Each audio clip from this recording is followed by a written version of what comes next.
Welcome to Building the Billion Dollar Business, the podcast where we dive deep into the strategies, insights, and stories behind the world's most successful financial advisors and introduce content and actionable ideas to fuel your growth. Together, we'll unlock the methods, tactics, and mindset shifts that set the top 1% apart from the rest. I'm Ray Sclafani, and I'll be your host. Let me take you into a boardroom conversation not in our industry, but in Silicon Valley about a decade ago. There were a group of venture capitalists reviewing SaaS company after SaaS company. Some are growing like wildfire but burning through cash, while others are sitting on fat profit margins but barely moving. They needed a better way to decide who was really building value. That's where this rule of 40 was born. It's a shorthand, a back-of-the-envelope calculation. It's a simple yet powerful idea. You add your revenue growth rate to your EBITDA margin, and if it's 40 or more, you're on solid ground. It started with software, but it didn't stay there. In fact, today, that same rule is showing up in our world, mostly in boardrooms of private equity-owned firms, RIAs with recurring revenue, enterprise ambitions, and investors at the table. If you're ignoring it, you're missing a critical measure of enterprise health and enterprise value creation. So let's break down what the rule of 40 is, how it works, where it falls short if used incorrectly, and how to wield it as a strategic leadership tool in your firm. Okay, here's the formula again. Revenue growth rate expressed in a percentage term, EBITDA margin also expressed in a percentage term. Those added together equals the rule of 40 score.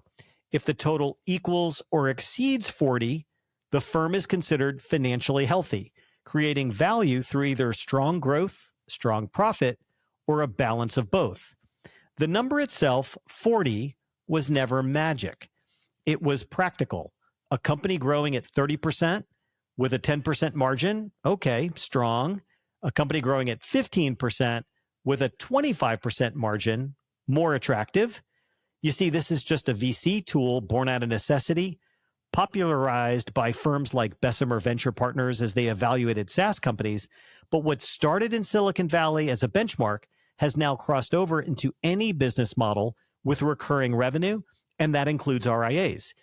You bill clients on a recurring basis, you leverage scale through people and platforms, and you're investing in growth while maintaining profit. That's why the rule of 40 matters here, and why more institutional buyers and PE-backed consolidators are using it as a filter. Why does it matter in the RIA world? Well, let me share with you the ground truth from firms we coach and the deals I see getting done. Private equity groups, strategic buyers, and even internal successors, they're no longer just asking about AUM or headcount. They want to know, are you creating intentional, sustainable, profitable growth? One of our newer clients that just joined our community here at ClientWise, let's call them Firm A, recently came to us growing at a solid 18% year over year. Not bad. Their EBITDA margin was 19%. Why? They had added 2 new offices, made 2 key strategic hires. One was a chief people officer. The other was a chief technology officer. They upgraded and invested in a new tech stack, and they hadn't refined pricing or even zeroed in on any new client acquisition. So their rule of 40 score was 37. Here's another example, Firm B. They only grew at 7%, but they had a 36% EBITDA margin. Their score was actually 43. Both firms thought they were performing well, only one had real clarity. Let me also share with you a common RIA benchmark rule. It's called the 40-30-30 rule. I don't want to confuse these two, but in the RIA community, we've often seen 40% of gross revenues attributing to professional staff expenses and 30% of gross revenues to operating expenses, including support staff. I'm not a big fan of the word staff, but I'm using industry terminology. So when you see it printed in any kind of benchmarking study, you'll know exactly what it is. And then that 30% profit margin. So if your revenue is growing, just say 10%, and you're holding a clean 30% margin, well, you hit the rule of 40 exactly. It looks good on paper, but here's the real problem. Roughly 70% of growth in the RIA market is capital market driven. That's passive lift, nothing to do with strategy or business development. Here's another chunk. M&A, that acquisitive growth, that inorganic growth. So if you're using the rule of 40 and counting capital market appreciation or acquired AUM as, quote, growth, you're creating a false narrative. The true test is this. What's your rule of 40 when you isolate for organic growth?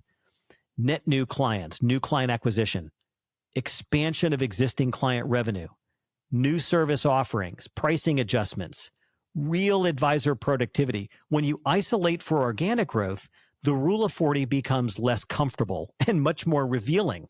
And that's why it matters, because it forces the conversation about what's driving your business and what's not. Here's how to put the rule of 40 to work. First, take the revenue growth rate. Use trailing 12-month revenue compared to the prior 12 months. For example, 10 million last year versus 11.5 million this year.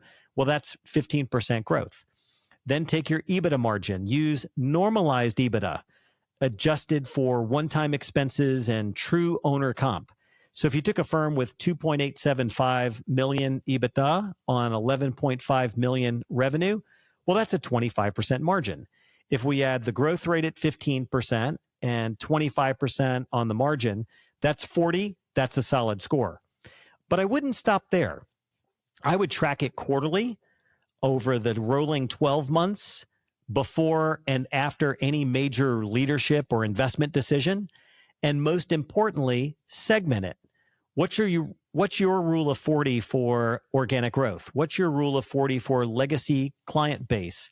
What's your rule of 40 for next gen growth segment? What's it look like for your core team's client roster? This is where you start leading like a CEO, not just operating like a lead advisor. And the rule of 40 is not just a scoreboard, it's a strategic lens. Here are 4 ways that leading firms are using the rule of 40. Number 1, in board meetings. They use it as a conversation starter about trade-offs, where to invest, where to pause, where to optimize. They use it in M&A transactions as a way to evaluate tuck-ins or larger transactions.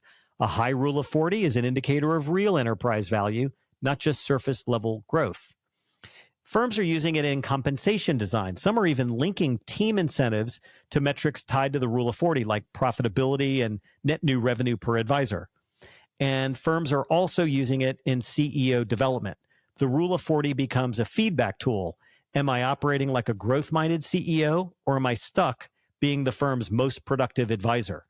If you're chasing growth and ignoring margin, or optimizing for margin and starving growth, this score brings it to light. There's no hiding. This is about balance, sustainability, and leadership maturity. With each episode, I typically introduce a series of coaching questions for your next leadership meeting. Today, there are 5. Number 1, what's your rule of 40 score? And is it based on true organic growth or inflated by the capital markets and M&A?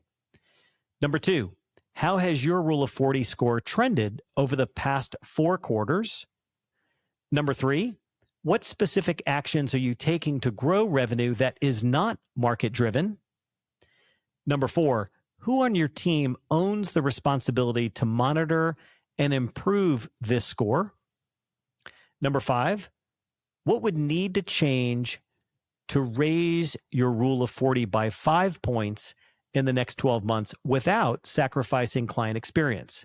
You want to start with these 5 questions, and it's not about hitting some magic number.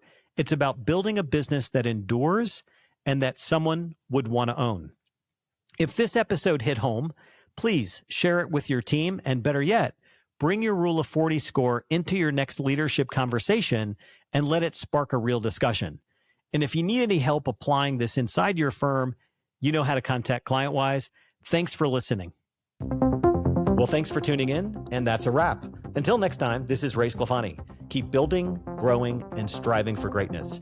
Together, we'll redefine what's possible in the world of wealth management. Be sure to check back for our latest episode and article.